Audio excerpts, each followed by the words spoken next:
एक बच्चा है स्टूडेंट ए जो कि यहां बैठा है और उसके हाथ ऐसे फोल्ड है। उसके सामने सवाल आया, वो ऐसा है और वो पता क्या बोलता है हर सवाल में, हमें कैसे पता चलेगा।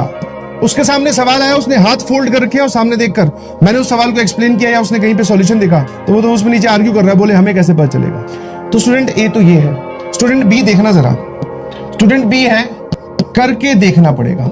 डिफरेंट मेथड्स लगाने पड़ेंगे, डिफरेंट मेथड्स आपको चेक करने चाहिए। This is not physics, this is not chemistry.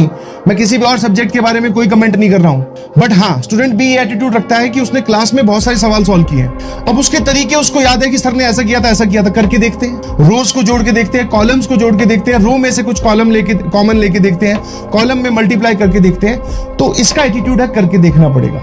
आप इन दोनों में से कौन सी वैरायटी में, अगर आप इसमें लाई करते हैं तो प्लीज इसमें शिफ्ट हो जाइए, बिकॉज मैथमेटिक्स सीखने का सिर्फ यही रास्ता है। यहां पर आपके नंबर या आपकी ग्रोथ कुछ नहीं होगी, करके देखना पड़ेगा ही एक तरीका है, करके आपको देखना ही पड़ेगा। यही मैथ्स का महामंत्र है जी। अगर आप भूले बिसरे इस कैटेगरी में लाई करते हैं तो शिफ्ट इनटू दिस, करके देखिए प्लीज। एक सवाल को डिफरेंट मेथड से अप्लाई कीजिए, ट्राई कीजिए, जरूर वो सवाल अपना दम तोड़ देगा। सर इसमें तो टाइम बहुत लगेगा, इसकी सिचुएशन तो ज्यादा बढ़िया, ये तो देखते ही बोलते रहे हमें कैसे पता चलेगा। ये कुछ सीखा नहीं, आप टाइम लगा रहे हो, आप टाइम इन्वेस्ट कर रहे हो, मतलब आप सीख गए। यस, शुरुआत में मैं मानता हूं टाइम बहुत लगेगा, बट शुरुआत में लगाया गया टाइम धीरे धीरे फ्यूचर में और पेपर में आपका टाइम बहुत कम कर देगा सवालों को सॉल्व करने वाला। ऐसे मुझे तो भाई साहब यही मैथ्स का महामंत्र है, this is valid for every chapter. मैं देखो आपको एकदम रियलिटी चेक बताता हूं, बिल्कुल एकदम बोलते ना जीरो फिल्टर वाली बात करूंगा। मैं इस बैच का टीचर तो हूं ही, मैथ्स का जिम्मेवारी मुझे दी गई है। आई कैन अंडरस्टैंड, शुरू में मैं चाहता तो चीजों को आसान रख सकता था। आसान मतलब कितने डिब्बी देने की कहां जरूरत थी, इतना होमवर्क देने की कहां जरूरत थी। तुम भी खुश रहते, मैं भी खुश रहता। सर 15-16 सवाल, आज मैं कुछ और डिब्बी लाया हूं।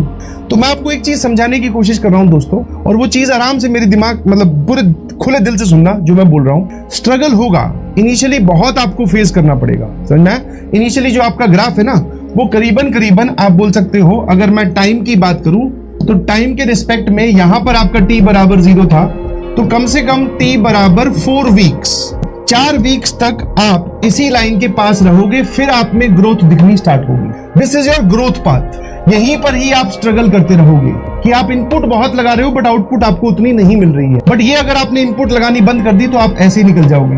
बट अगर आप अपनी इनपुट लेते रहे, आपने एफर्ट्स डालते रहे, तो ये ग्राफ ऊपर की ओर बढ़ेगा। This is directly your score. समझ में? स्कोर बोल दो या फिर आप बोल सकते हो परफॉर्मेंस बोल दीजिए प्लीज, ठीक है। आपका जो स्कोर और परफॉर्मेंस है वो बाय द टाइम इंप्रूव होगा। तो आप सोच रहे हो कि आपने 4-5 लेक्चर अटेंड कर लिए, अच्छे से उसका होमवर्क सॉल्व कर लिया, बहुत अच्छी बात है, अब सारी चीजें सॉल्व हो जाएगी, नहीं होगा ऐसा। मैंने आपको पहले भी बोला था, मैं फिर बोल रहा हूं कि स्ट्रगल रहेगा, और जब तक स्ट्रगल रहेगा दैट मींस आप सीखने वाली, लर्निंग वाली फेज में हो।